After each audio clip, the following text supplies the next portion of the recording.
mahaba na rin talaga. Well, anyway, dito pala ako sa San Mateo, Isabela. Ano ka lang mo? San Mateo.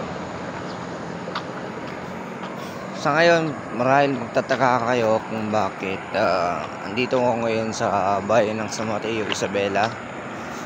Kasi kahapon tumakbo ako, tapos noong mga hapon na pabalik na ako, negative naman na yung weather. Ang ganda-ganda ng weather mula umaga hanggang hapon, tapos biglang umulan. Ngayon dahil sa pag-ulan na yun, pagka uulan, matik hihinto ako. Hindi sana ako hihinto kung meron akong dalang supot ng soft drinks.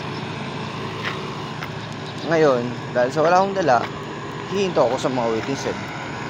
Ngayon, tapos pagka huminto ako sa waiting shed, hindi naman maiwasan dyan na makakatulog ako.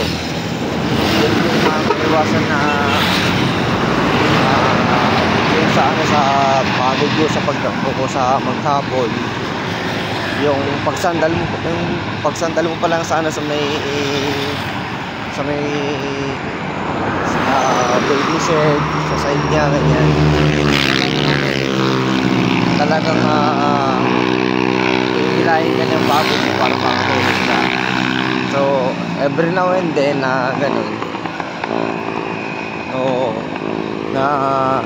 pagka tapos mo tumakbo, automatically ang ganda kasi ang sarap kasi sa pakiramdam na yung tulog mo tapos yung gising mo, ang sarap sa pakiramdam. Kaya ito ngayon, pauwi pa lang ako. Halos gano'n yung nangyari sa buong gabi, paulit-ulit. Mamaya hinto, mamaya ulan na naman, pahinga, may gising. Halos gano'n sa buong gabi. So ngayon, umaga na naman. Ewan ko lang kung gano'n na sa oras. Yan, 6:30 na. So dapat makabalik ako sa bahay bago mag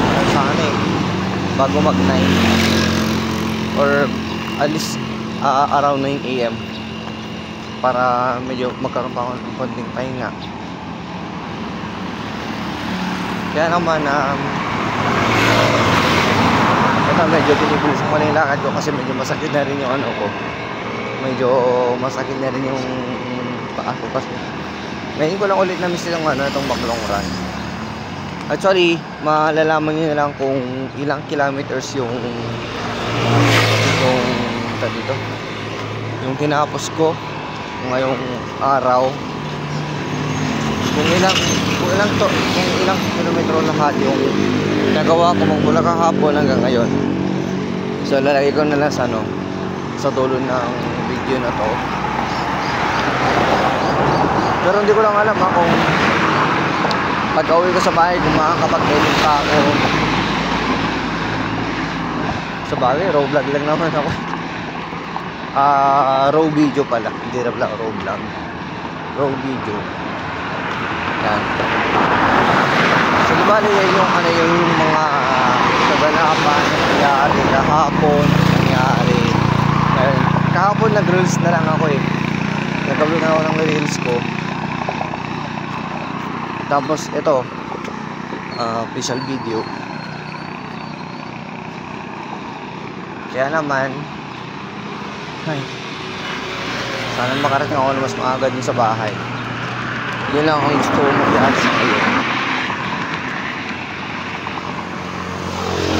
Sige na, bale makikita nyo na lang sa dulo ng video na to yung distance na tinapos ko sa araw na to. Alam kong naging mabagal pa rin, pero pagpasensya nyo na. Hindi pa lang ako pumapalik sa ganitong pace, sa ganitong level. Kaya next time ulit try natin bumawi. So yun lang, maraming salamat po and God bless po sa atin.